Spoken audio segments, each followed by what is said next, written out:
Auzubillahiminashaitanirrajim. Bismillahirrahmanirrahim. Ladies and gentlemen, Assalamu alaikum. This is me, Sara Baloch, and I warmly welcome each one of you to yet another live transmission of HBL PSL Season 9. We call it PSL Hangama. Janab, this show has been brought to you by Cadbury Dairy Milk PSL Hangama, presenting Lifebuoy Herbal Shampoo, powered by HBL, brought to you by Kaizen Paints and refreshed by Coke. जनाब बात हो PSL season 9 की और उसमें हम miss कर जाएं dairy milk को, कुछ किसी मीठे के डिस्कशन को, तो ये तो मुमकिन ना हो पाएगा। जनाब लास्ट ईयर जब वर्ल्ड कप शुरू हुआ हमने देखा किस तरीके से कैडबरी डेयरी मिल्क ने इनिशिएटिव लिया कि पाकिस्तान में जिन लड़कियों को शौक है, आई एम श्योर बहुत सारी लड़कियां, बच्चियां, औरतें हमें देख रही होंगी, माएँ देख रही होंगी, भाई देख रहे होंगे, वालिदैन देख रहे होंगे, वो चाहते हैं कि उनकी बच्चियाँ क्रिकेट में आएँ। तो ये बहुत अच्छी एक अच्छा इनिशिएटिव है जो कि कैडबरी की जानिब से लिया गया है। करना कुछ यूँ है कि आपको कैडबरी www.cadburypakistan.com की वेबसाइट पे जाना है, अपने आप को रजिस्टर करना है। 50 लड़कियों को ये कैडबरी की स्कॉलरशिप मिलने वाली है और हर रन्स पे जैसे ही 100 रन्स ऑन बोर्ड होंगे किसी भी टीम की जानिब से, तो कैडबरी डेयरी मिल्क अवार्ड करेगा क्रिकेट की स्कॉलरशिप। ये बहुत खूबसूरत बात है।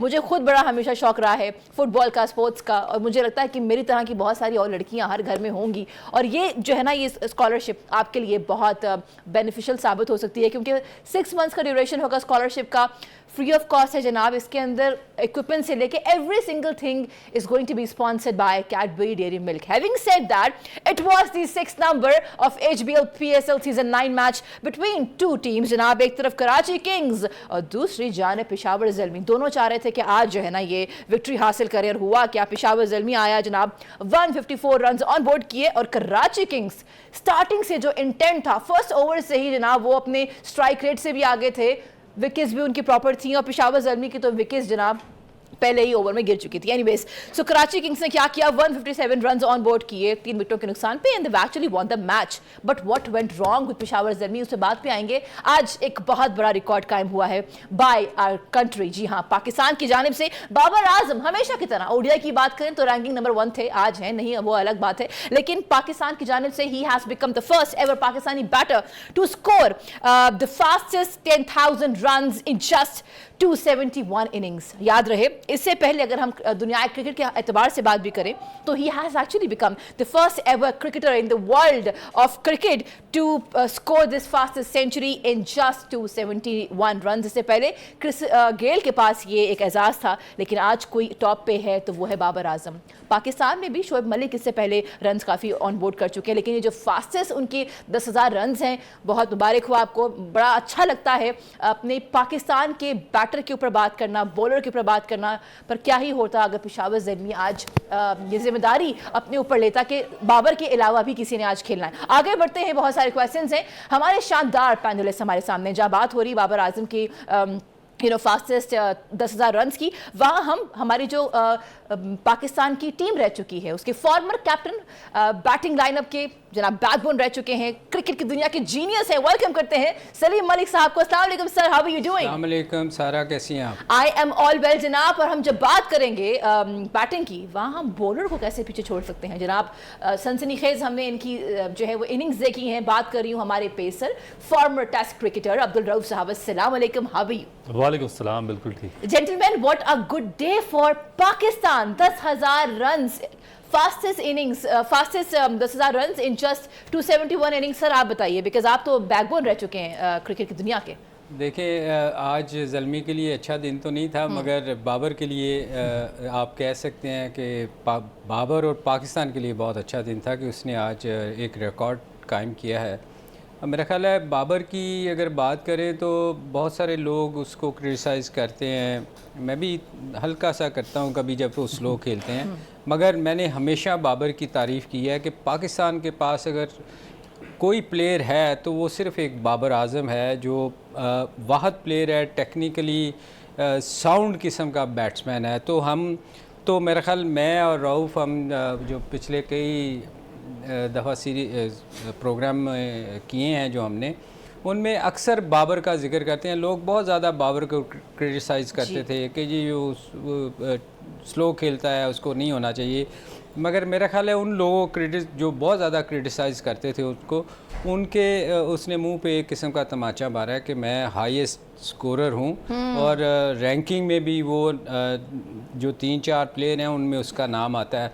तो मेरा ख्याल है पाकिस्तान की खुशकिस्मती है कि बाबर जैसा एक प्लेयर पाकिस्तान के पास है जो हर फॉर्मेट में, आप T20 ले लें, वनडे ले लें, टेस्ट मैच ले लें, उससे बेहतर प्लेयर शायद ही पाकिस्तान के पास कभी हो या आए, क्योंकि वो वाहद प्लेयर है जो हर फॉर्मेट में अपना रोल अदा करता है। अब इस मैच में भी अगर आप देख लें ज़ल्मी में उसके 72 के अलावा किसी बैट्समैन ने स्कोर नहीं किया। तो मेरा ख्याल है ये हम लकी हैं पाकिस्तान के, हमारे पास बाबर जैसा प्लेयर है। Sir, I want to ask this question from you also, Abdul Rauf जी, लेकिन today you look really sharp माशाल्लाह से। मुझे अच्छा लगता है हम जब सेट पे आते हैं तो डिफरेंट कलर्स जो हैं वो हमें कॉम्बिनेशन देखने को मिलते हैं, कभी टेक्स्ट से बहुत डिफरेंट होता है। तो ये सूट कहाँ से आपने डिज़ाइन करवाई तो बताएं। ये सलीम भाई की मेहरबानी से डिज़ाइन हुआ। हाँ भाई, हमें ना मालूम था कि ये भी हुनर रखते हैं आप। बस ये दोस्तों का ख्याल करते हैं। मुझे रऊफ़ वैसे ही अच्छे लगते हैं, तो ये रऊफ़ ऐसे ही मेरी तारीफ़ कर रहे हैं। रऊफ़ की अपनी तो ये तोहफा है आपकी जानिब से रऊफ़ साहब को। क्या बात है, हमारे सेट्स पे तोहफे भी एक्सचेंज हो रहे हैं। मुझे अभी तक नहीं मिला, देखते हैं मेरा नंबर कब आएगा। लेकिन आई थिंक एक डिसअपॉइंटिंग फैक्टर आज नज़र आया है। I want you to quote on this as well. हम जब पाकिस्तानी टीम को T20 इंटरनेशनल में परफॉर्म करते हुए देखते हैं, या अगर हम ऑस्ट्रेलिया की बात करें, दूर ना जाएं, चलो ODI को ही ले लें, ठीक है जी, वर्ल्ड कप को, सवाए बाबर के कोई खेलते हुए नज़र नहीं आता। पेशावर ज़ल्मी के साथ 2 मैचेस, चले इससे पहले साइम में खेला था, लेकिन आज क्या हुआ? It's just Babar Azam. क्या वही रह गए हैं कि वो आए, कंसिस्टेंटली खेलें भी, बातें भी सुने? ये क्या हो रहा है? देखिए, मेरा ख्याल है कि जो पिक है पेशावर ज़ल्मी की, ओवरसीज़ के जो उन्होंने प्लेयर पिक किए वो इतने ज़्यादा मेरा ख्याल है कि अपडेटेड नहीं थे, क्योंकि आपने देखा होगा कि जो पास्ट 2 मैचेस हुए हैं, मुल्तान सुल्तान की और इस्लामाबाद की, इन दोनों के जो टॉप ऑर्डर पिक्स हैं वो बहुत अच्छी हैं।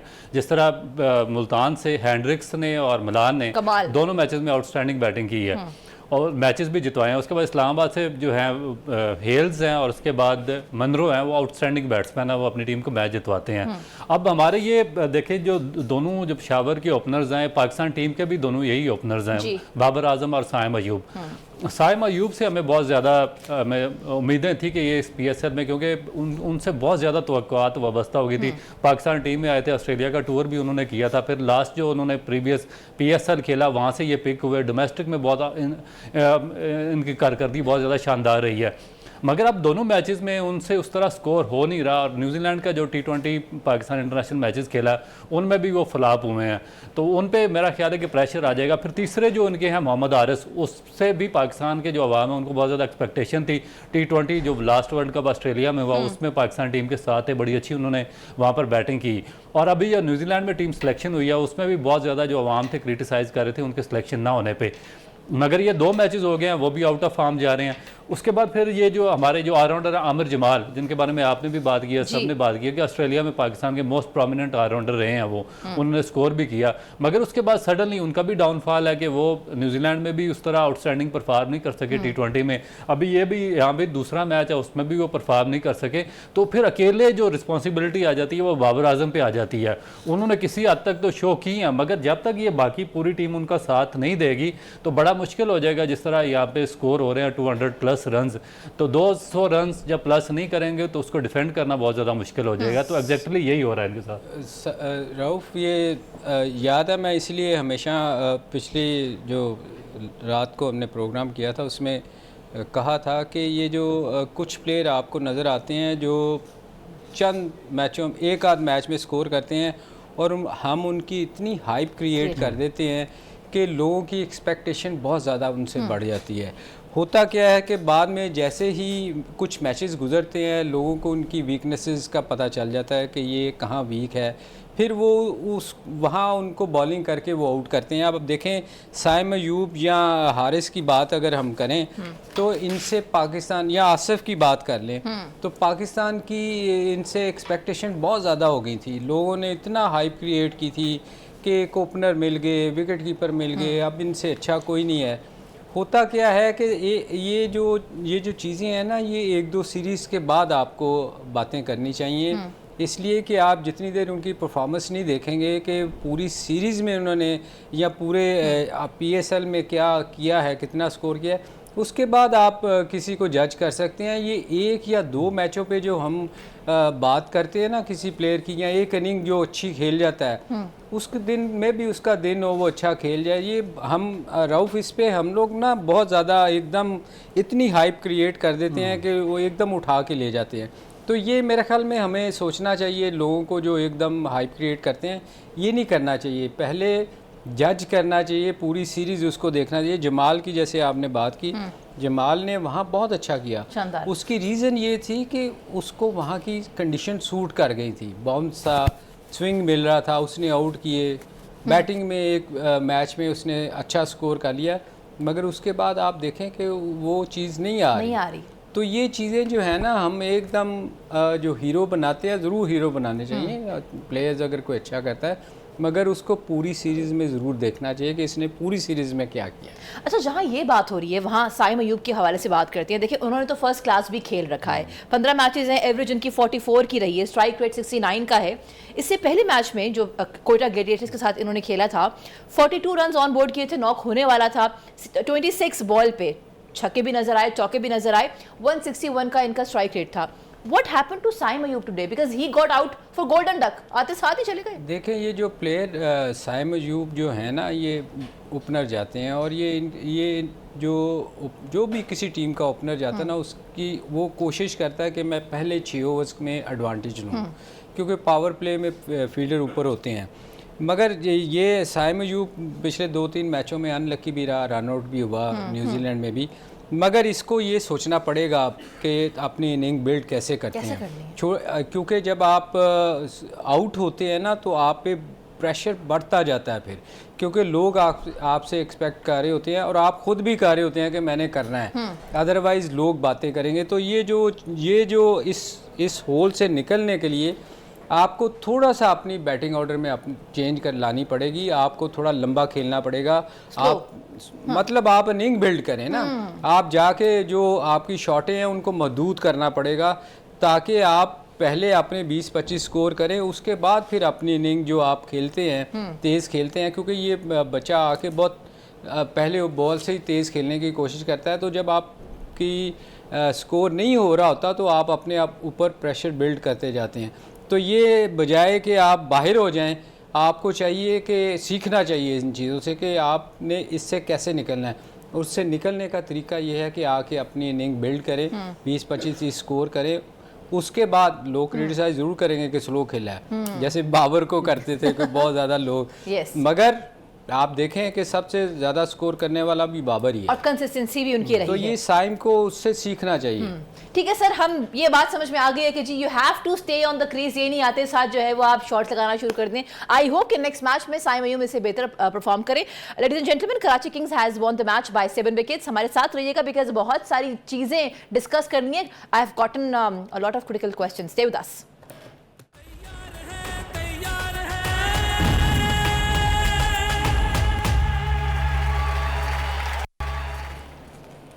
Welcome back, G. You've been watching the special transmission of HBL PSL Season 9. We call it PSL हंगामा। और हम अब देख रहे थे कि किस तरीके से टॉस जीतकर शाहीन ने फैसला किया है कि हम बल्लेबाजी करेंगे पहले। With me, I've gotten our शानदार पैनलिस्ट। पूछते हैं उनसे कि जो फैसला किया है बैटिंग करने का, क्या ये बेहतर लगता है? सर, आपसे शुरू करते हैं। देखें सारा, मुझे तो इसका डिसीजन अच्छा नहीं लग रहा, क्योंकि ये बैंक कर रहा है अपनी बॉलिंग पे, और पिछले दो मैच जो हारे हैं इनकी बॉलिंग ही इनका साथ नहीं दे रही। जो हम बार बार कह रहे हैं कि हारिस और जितने भी बॉलर इनके हैं, आज इन्होंने शायद चेंज किया है, फयाज की जगह लिंडे को डाला है। मगर मुझे एक बात नहीं समझ आ रही कि पिछले मैच में इन्होंने ब्रेथवेट को किस लिए खिलाया था। वो अक्सर टीम में महल्ले की टीमें होती हैं ना, तो उसमें एक रेलू कट्टा होता है जो पैसे डालता है कि मैं खेलूँगा ही खेलूँगा।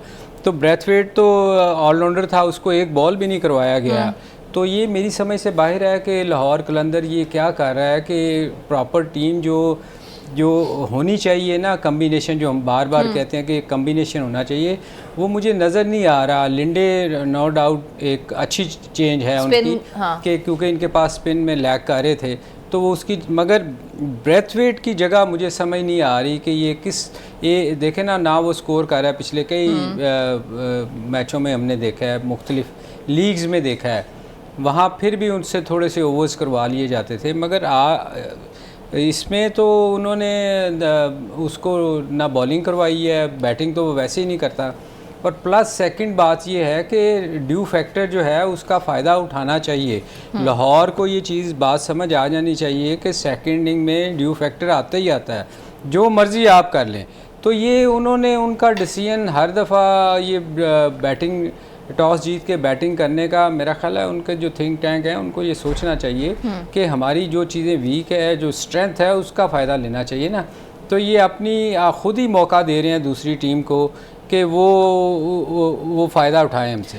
तो मेरा ख्याल ये थोड़ा सा गलती कर लें। तो रऊफ साहब को लगता है कि बैटिंग पहले नहीं होनी चाहिए थी। ऑफ कोर्स इस बार लाहौर कलंदर्स वैसी प्रॉमिसिंग लग भी नहीं रही, कॉम्बिनेशंस के मसले हैं, बॉलिंग यूनिट का एक मेजर मसला है। आई होप कि आज हारिस रन्स ना कंसीड करें और विकेट्स अपने नाम करें। Having said that, let's have a quick look on the point table जनाब। Multan Sultan is on the first number जनाब, 2 मैचेस खेले, दोनों ही जीते, नेट रन रेट है 1.435। हम अगर बात करें पॉइंट टेबल के एतबार से, then we have gotten Quetta Gladiators, 2 match खेले, दोनों ही जीते और जनाब 0.635 इनका नेट रन रेट है। इस्लामाबाद जनाब नंबर 3 पे, देन नंबर 4 पे कराची किंग्स, नंबर 5 पे Lahore Qalandars and then we have gotten Peshawar Zalmi bottom पे। सो इस वक्त 2 टीम्स जो हैं बहुत ही प्रॉमिसिंग लग रही है, एक मुल्तान सुल्तान और एक क्वेटा ग्लैडिएटर्स। इस बार ये दोनों, मुल्तान सुल्तान की अगर हम बात करें हमेशा इंटेंट नजर आता है, लेकिन क्वेटा ग्लैडिएटर्स में जो तब्दीली आई है, जो इंटेंट है, चाहे बॉलिंग को देखें चाहे हम बैटिंग को देखें, I mean they are spot on. But sir ये सवाल मैं आपसे पूछती हूँ, ये जो अभी हमने किया है टॉस जीतकर बल्लेबाजी का फैसला, what do you think was the wise decision by captain Shaheen Shah Afridi? देखिए मेरा ख्याल है कि बिल्कुल भी वाइज डिसीजन नहीं है, क्योंकि आपको जो सिचुएशन रियलिटीज़ हैं उनके मुताबिक आपको फैसला करना चाहिए। आप देखें कि कुदरत का जो सिस्टम है उसके खिलाफ जा नहीं सकते, ना आप लड़ सकते हैं। आप जब ड्यू फैक्टर इन्वॉल्व होता है तो उसके बाद आपके जो स्पिनर्स होते हैं वो बिल्कुल बेकार हो जाते हैं।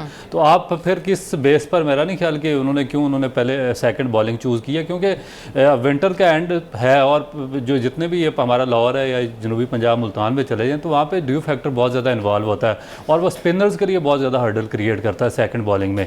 तो उसके बावजूद फिर दोबारा जिद करके पहले बैटिंग चूज करना मेरा ख्याल है कि बड़ा एक स्ट्रेंज डिसीजन है ये। ठीक है जी, I have gotten a good news for all our #PSL हंगामा fans. We will be taking your live calls. आप लोग pre match and post match discussion कर सकते हैं। हमारे जो शानदार पैनलिस्ट हैं, एक तरफ पेसर हैं टेस्ट क्रिकेट की दुनिया के और दूसरी तरफ पाकिस्तान की बल्लेबाजी के बैकबोन, जी हाँ, फॉर्मर कैप्टन सलीम मलिक साहब। तो कॉल कीजिए, we will be having your live calls on the show and keep tagging #PSL हंगामा, क्योंकि आपका और हमारा जो रिलेशनशिप है वो इस पूरा महीना जो है ना बहुत स्ट्रॉन्ग होना चाहिए, बिकॉज हम पाकिस्तानी यार एक दूसरे को जो है वो सपोर्ट करते हैं, इसी तरह आगे बढ़ते हैं। एनीवेज आगे बढ़ते हैं जी। हम बात कर रहे थे सर T20 वर्ल्ड कप की, क्योंकि इसके बाद तो T20 वर्ल्ड कप ही है। अगर हम बल्लेबाजी के एतबार से बात करें, कुछ टैलेंट ऐसा है जिसमें से शायद हमें कोई T20 वर्ल्ड कप के स्क्वाड में नजर आए, प्लेइंग 11 में नजर आए। फॉर एग्जांपल ख्वाजा नाफे, फरहान, साइम अयूब, हैदर अली, आजम खान या मोहम्मद हारिस। आप इनमें से किसको देखते हैं? क्योंकि आज हमने देखा Mohammad Haris could not perform, Saim Ayub could not perform, but Saim की वैसे फर्स्ट क्लास क्रिकेट भी और लास्ट इनिंग्स भी उनकी अच्छी थी PSL के एतबार से। इनमें से कौन सा आपको लग रहा है T20 वर्ल्ड कप में जाते हुए? देखें, ये टू अर्ली है किसी के बारे में ये कहना, मगर जो स्टैट्स उनके पिछले बता रहे हैं उसके मुताबिक अगर आप देखें, नाफे इज़ टू अर्ली, अभी उसकी एक इनिंग हुई है। अब आप जैसे जैसे, मगर उसमें टैलेंट है, जो कल भी हमने बात की थी कि एक बंदा नज़र आ रहा है कि वो उसमें जो क्वालिटी होनी चाहिए किसी बैट्समैन में उसमें सारी हैं। अब वो कैसे आगे लेके चलते हैं इस PSL में देखना पड़ेगा कि अगले मैचों में वो कैसा खेलते हैं। मगर मेरा ओपिनियन ये है कि वो मुझे अच्छा लगता है, अच्छा प्लेयर है और वो पाकिस्तान को सर्व कर सकता है। उसके बाद आप दूसरे प्लेयर्स की ज़्यादा जो है साहबजादा फरहान, वो अच्छा प्लेयर है। उसने देखे 2 मैचों में 50 किए हैं और उसने मुसलसल पिछले कई 2-3 सीज़नों से, मेरे काफ़ी सीज़न हो गए हैं, इस मगर साल पिछले first 2 class साल का भी top scorer। फर्स्ट क्लास में वो टॉप स्कोरर रहा है। और टेक्निकली वो चूँकि, इसलिए हम हमेशा कहते हैं कि जो फर्स्ट क्लास खेला होता है वो ज़्यादा बेहतर प्लेयर होगा, क्योंकि वो मार खा के आया हुआ होता है नीचे से। बाकी सैम अयूब अनलकी रहा, न्यूजीलैंड टूर पे भी रन आउट हुआ 1-2 दफ़ा। पिछले में 1-2 मैच में आप उसको क्रिटिसाइज़ नहीं कर सकते, उसमें भी वो नज़र आता है कि वो अच्छा प्लेयर है, वो पाकिस्तान को सर्व कर सकता है। बाकी जो प्लेयर आपने बात की, उनकी अगर एवरेज देखें, उनको 2-2 3-3 टूर करवाए हैं जी। उसको देख लें, आज़म खान को और हैदर अली। ये तो हैदर अली को तो मेरा ख्याल आई डोंट नो, कोई ये मैं समझता हूँ कोई पर्ची है जिसकी वजह से वो खेल रहा है, अदरवाइज पिछले 2-3 सीरीज से तो उसको देखा ही नहीं हमने खेलते हुए। Sir what about Azam Khan? Azam Khan के तो मल्टीपल इश्यूज़ हैं, उसके तो फिटनेस का सबसे बड़ा प्रॉब्लम है कि आप देखें आज़म को अगर जब वो खेलता है तो वो कई दफ़ा आप देखें विकेट कीपर जो है वो फील्डिंग अपने जो रिजवान हैं वो 7 टूर पे होते हैं, तो वो फील्डिंग भी कर सकता है। मगर आज़म जब आता है टीम में तो आप उसको वो फील्डिंग कर ही नहीं सकता, तो उसके लिए स्पेशली उसको खिलाना ही पड़ता है एज ए विकेट कीपर। तो उसकी अगर एवरेज भी अगर आप देखें इंटरनेशनल, मैं लीग की बात नहीं कर रहा, इंटरनेशनल जो मैचेस हैं तो उसकी 2 या 4 की एवरेज है जितने भी उसने मैचेस खेले हैं। तो मेरा नहीं ख्याल कि उसको इनको कंसीडर करना चाहिए वर्ल्ड कप के लिए। ये मेरा ख्याल है ज़्यादती होएगी किसी भी यंगस्टर के लिए कि एक बंदा परफॉर्म नहीं कर रहा और आप उसको सिलेक्ट करें। अच्छा जी, हमारे साथ दोस्तों एक कॉलर मौजूद हैं, देखते हैं कि हमारे पैनलिस्ट से क्या सवाल करते हैं। Okay, we had a caller लेकिन वो ड्रॉप हो गए हैं। हैविंग सेड दैट, आज जब मैं मैच देख रही थी तो कमेंटेटर्स ने भी ये बात बड़ी प्रोमिनेंट तरीके से, बहुत they were very loud and blunt कि देखिए जी, जब आपने फर्स्ट क्लास क्रिकेट खेली होती है तो आपको मोहम्मद अली और मीर हमजा जैसा प्रोडक्ट मिलता है। आज वो नजर आया है हमें, उनकी उनकी फॉर्म में, वो रिदम में थे, उनकी लाइन लेंथ सही थी। And with this ladies and gentlemen, I have to move towards a short commercial break. वापस आते हैं, डिस्कस करेंगे PSL सीजन 9 को।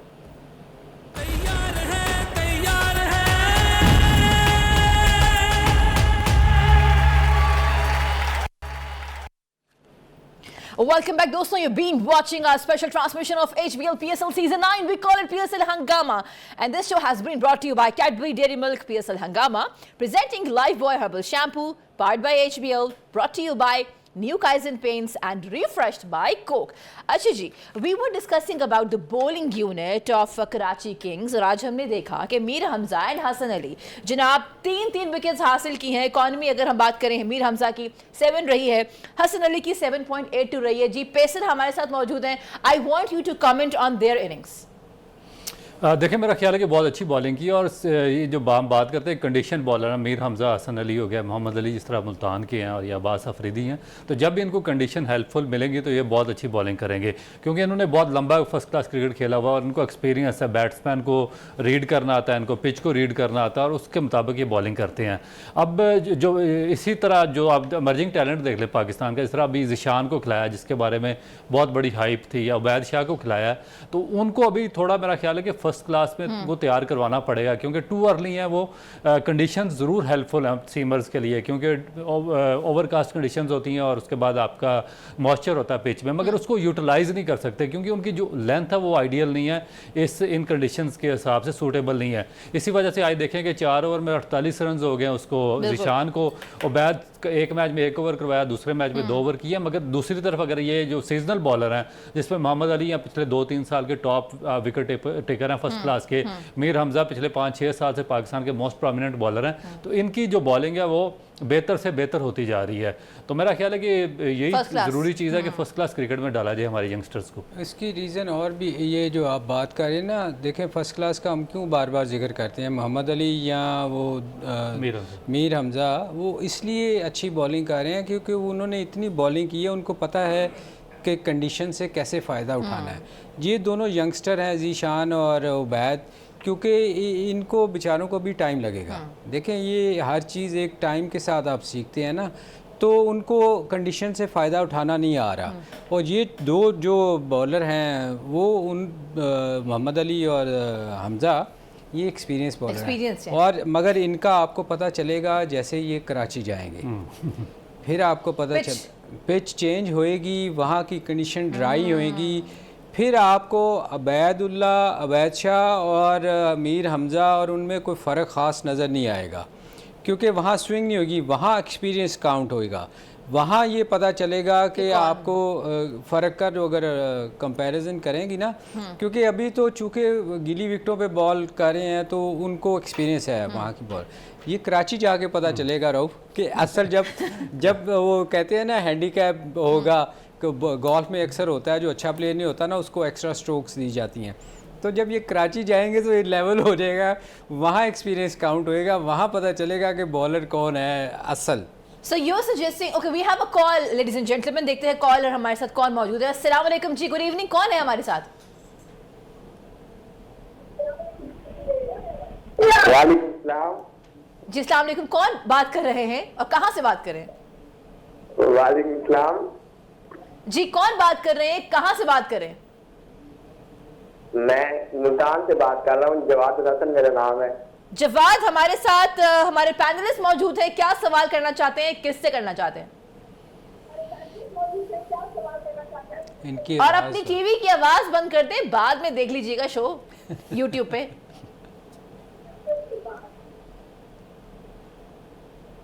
मेरा आपसे एक सवाल है बड़ा। जी जी कीजिए, सवाल कीजिए। आप किस टीम को सपोर्ट कर रही है? सॉरी आप किस टीम को सपोर्ट कर रही है पीएसएल में? यार अच्छा, ऑनेस्टली आई थिंक पहले Lahore Qalandars, but now Multan, and I happen to be from Karachi, so Karachi Kings and Quetta, so I am vouching for three teams this time.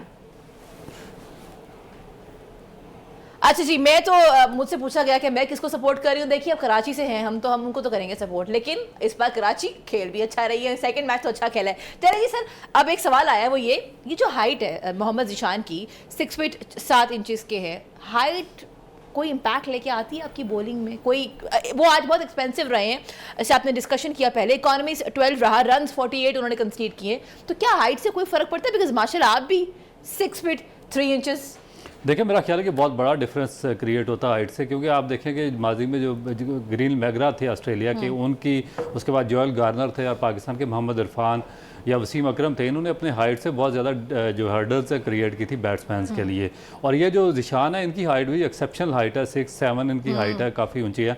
मगर अब प्रॉब्लम ये है कि जब ये अर्ली ऑन आए थे तो ये बॉलिंग, अब जो हाइट वाला बॉलर होता है उसको इतनी ज़्यादा बैक को इस्तेमाल करने की ज़रूरत नहीं होती है, क्योंकि उसके जो शोल्डर्स होते हैं या लीवर्स होते हैं, जो बाजू होते हैं, रिस्ट होती है, वो बाकियों से थोड़ी सी एक्स्ट्रा होती है, इस वजह से उनको ज़्यादा एक्स्ट्रा हेल्प मिलती है। मगर इसको जो उन्होंने पाकिस्तान क्रिकेट बोर्ड ने काम किया नेशनल एकेडमी में, तो इनको थोड़ा सा उन्होंने बैक डोमिनेट बॉलर बना दिया, जिसकी वजह से ये T20 शॉर्ट फॉर्मेट में तो 2-2 3-3 ओवर कर लेंगे, मगर जैसे ही 1 या 2 फर्स्ट क्लास मैचेस खेलेंगे जहाँ पर इनको लंबी बॉलिंग करनी पड़ेगी, तो ये बहुत ज़्यादा इनके लिए डैमेजिंग होगी, क्योंकि इनको इंजरी हो सकती है, इंजरी प्रोन बना दिया गया है इनको।